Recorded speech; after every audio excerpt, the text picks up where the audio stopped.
Before America had dollars, before it trusted paper promises or minted coins with presidents' faces, it ran on something far more dangerous and intoxicating: rum.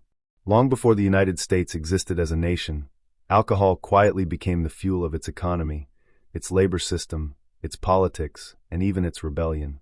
In the early American colonies, money was rare, banks were non-existent, and trust was fragile. Coins from Europe arrived slowly and disappeared quickly, hoarded by merchants or shipped back overseas to pay debts.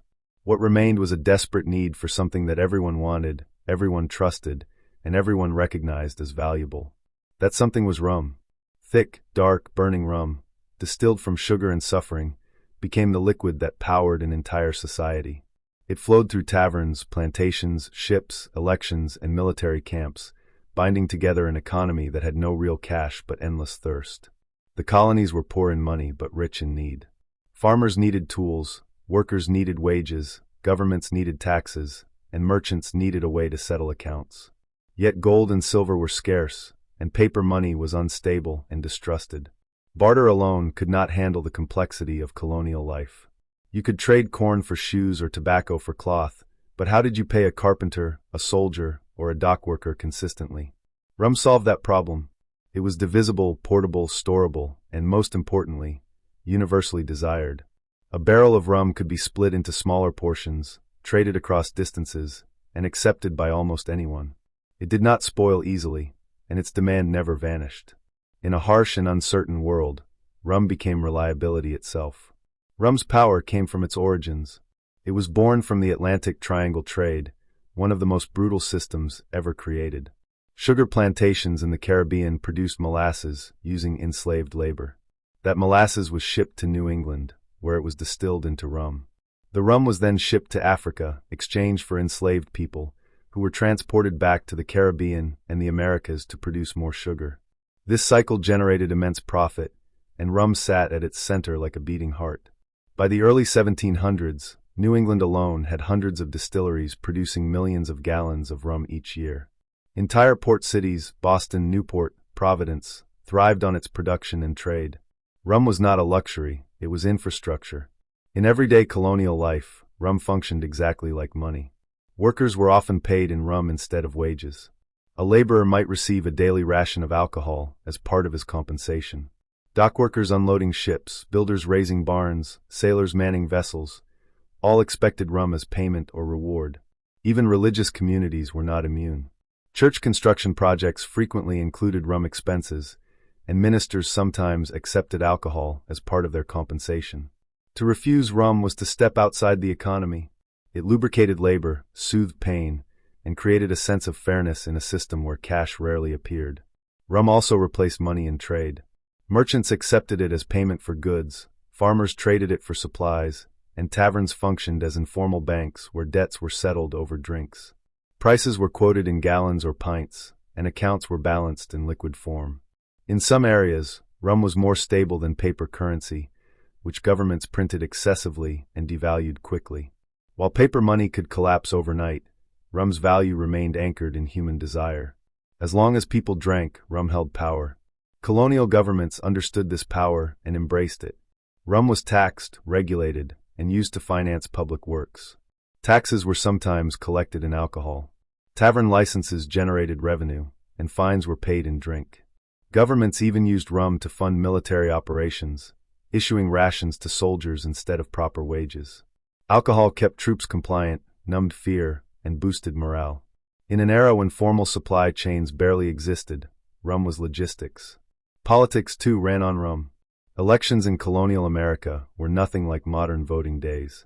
They were public spectacles, often lasting hours or days, filled with food, drink, and celebration.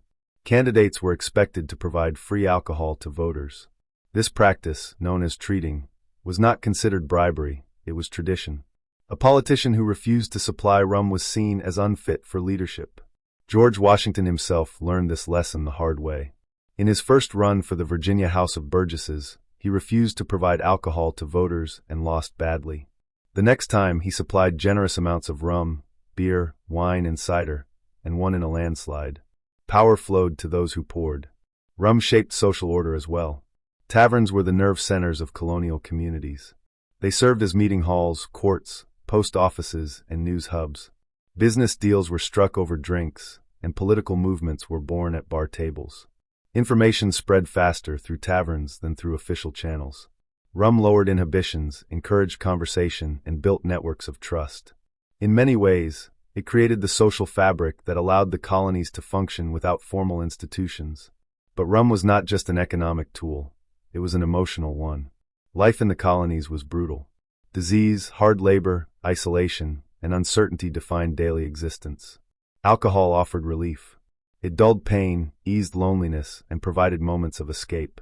In a world with few comforts, rum became a coping mechanism. This emotional dependency deepened its economic value. A substance that people needed psychologically became indispensable financially. As tensions with Britain grew, rum played an even darker role.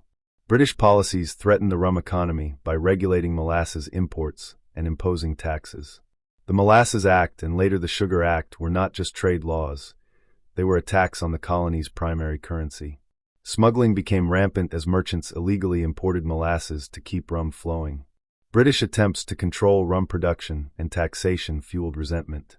This was not simply about money, it was about survival. When Britain tried to choke the rum trade, it threatened the colony's entire economic system. Rum helped finance resistance. Smugglers, merchants, and distillers funded protests, supplied militias, and spread revolutionary ideas. Taverns became organizing centers for rebellion. The Sons of Liberty met where rum flowed freely. Plans were whispered over mugs, alliances forged through shared intoxication. Rum gave courage to the fearful and unity to the divided. It blurred class lines and created common ground between farmers, sailors, and merchants. When the Revolutionary War began, rum followed the soldiers. The Continental Army relied heavily on alcohol rations. George Washington considered rum essential to morale and discipline. When supplies ran low, he authorized its purchase even when money was unavailable. Soldiers mutinied when rum rations were cut. In desperate moments, Washington ordered officers to seize alcohol from civilians to keep troops fighting. Rum was not a luxury, it was a military necessity. Yet rum also revealed the limits of the colonial economy. As the war dragged on, inflation spiraled, supplies dwindled, and the rum trade suffered. Blockades disrupted imports, distilleries struggled, and shortages became common. The same substance that had unified the economy now exposed its fragility. The colonies needed a more controlled, scalable system of finance. They needed centralized taxation, banking, and currency. Rum could not build a nation, it could only sustain one temporarily. After independence, the new United States tried to move away from alcohol-based economics. Leaders like Alexander Hamilton pushed for structured finance, national banks, and stable currency. Taxes on alcohol, including whiskey and rum, became a major source of federal revenue. Ironically, this led to new conflict. The Whiskey Rebellion showed that Americans still saw alcohol as their economic lifeline. Taxing it felt like betrayal. Over time, money replaced rum, but the habits remained. Alcohol continued to shape American culture, politics, and labor. The tavern evolved into the bar, the saloon, the lobby. Campaign fundraising dinners replaced free drinks, but the principles stayed the same. Influence still flowed through social rituals rooted in alcohol. The first American currency never truly disappeared, it transformed. Rum's story reveals a deeper truth about America's origins. The nation was not built on ideals alone. It was built on human weaknesses, desires, and survival instincts. Before laws, banks, and institutions, there was appetite. Before contracts, there was intoxication. Rum filled the gap where systems failed. It held society together when nothing else could. In the end, America did not begin with $1. It began with a drink raised in a dim tavern, a deal sealed over a barrel, a vote won with a generous pour.